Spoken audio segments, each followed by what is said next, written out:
मित्रों, कई बार ऐसा होता है जब किसी के शरीर में कोई आत्मा या भूत प्रेत अपना कब्जा कर लेती है, जिसके बाद इंसान उल्टी सीधी हरकतें करने लगता है। लेकिन बहुत से ऐसे लोग भी हैं जिनके मन में यह प्रश्न उठता है कि क्या हमारे शरीर में देवी देवताओं का प्रवेश संभव है। तो आज की इस प्रस्तुति में हम आपको इसका उत्तर विस्तार से देंगे। नमस्कार दर्शकों, स्वागत है आपका द डिवाइन टेल्स पर एक बार फिर। सभी को पता है कि जो हमारा शरीर भौतिक है तो इसमें केवल भौतिक चीजें ही प्रवेश कर सकती हैं। और अगर आप ये मानते हैं कि देवी देवता आपके शरीर में प्रवेश कर सकते हैं तो यह संभव कैसे हो सकता है, क्योंकि भौतिक चीजें तो संसार में पाई जाती हैं लेकिन ईश्वर नहीं। ईश्वर किसी एक में नहीं, उसके लिए कोई बंधन नहीं है। तो ऐसा सोचना बिल्कुल गलत है, क्योंकि यह असंभव है कि भगवान हमारे अंदर प्रवेश कर सकते हैं। यह केवल हमारे विचार के ऊपर है। जैसा हम सोचते हैं वैसा हम करते हैं। यदि हम ये सोचें कि देवी माँ या देवता ने हमारे अंदर प्रवेश किया है तो हम उसके आधार पर चीजें करने लगते हैं। यदि हम ज्योतिष शास्त्र की माने तो ऐसा होता भी है। देवी माता अपने भक्तों को कभी निराश नहीं करती हैं तथा वह किसी भी रूप में आ सकती हैं।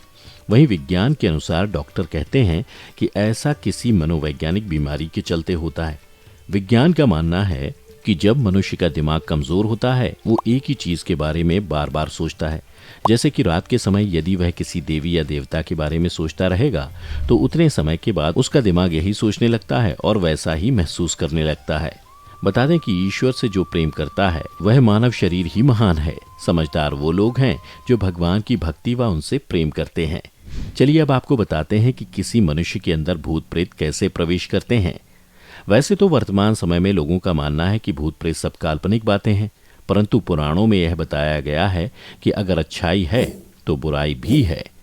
ऐसे में हम जानते हैं कि वो कौन सी गलतियां हैं जिन्हें करने से भूत प्रेत आप पर आ सकते हैं या आपके अंदर प्रवेश कर सकते हैं। पहला, किसी भी पेड़ के नीचे पेशाब या लघु शंका नहीं करनी चाहिए।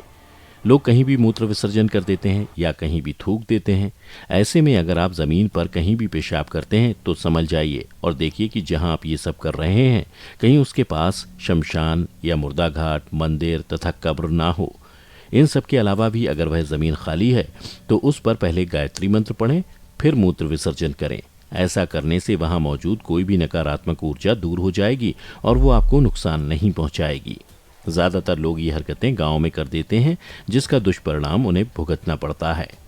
दूसरा, यदि आप कहीं प्राचीन या खंडर में घूमने गए हैं और वहां पर अपने मित्र या किसी करीबी को आवाज लगाते हैं तो सावधान हो जाएं, क्योंकि एक नाम के कई लोग होते हैं और इसी का फायदा उठाते हुए भूत प्रेत उनके पीछे पड़ जाते हैं। आत्माओं को ये लगता है कि वह इंसान उन्हें बुला रहा है, इसलिए वह उनका पीछा करते हुए उनके घर में वास करने लगते हैं।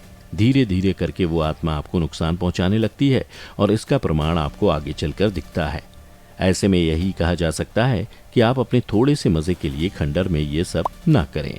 तीसरा, मित्रों, जब कभी आप मीठा खाकर कहीं जाते हैं तो आपके मुंह से मीठी सुगंध आती है। वो सुगंध हवा में रह रहे भूतों को संकेत देती है। ऐसे में आप किसी सन्नाटे वाली जगह से गुजर रहे हैं तो ये उस आत्मा को संकेत देती है जो मरने से पहले मीठा खाना चाहती थी। इसलिए वो आत्मा किसी ऐसे मनुष्य को पकड़ती है जो कोई मिठाई, खीर या कुछ मीठा खाकर किसी एकांत वाली जगह पर जा रहा होता है।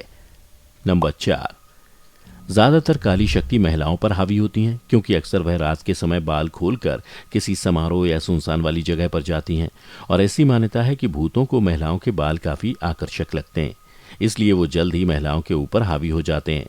ऐसे महिलाओं से कहा जाता है कि यदि वह किसी मंदिर में जाएं तो बाल बांधकर ही जाएं। इसके अलावा रात में शीशा देखने के लिए और सुगंधित कोई भी वस्तु का इस्तेमाल करने के लिए भी मना किया जाता है। तो मित्रों, आपने जाना क्या हमारे शरीर में देवी देवताओं का प्रवेश संभव है और किसी मनुष्य के अंदर भूत प्रेत कैसे आते हैं। अगर आपको पहले से किसी बात की जानकारी थी तो हमें नीचे कमेंट करके जरूर बताएं।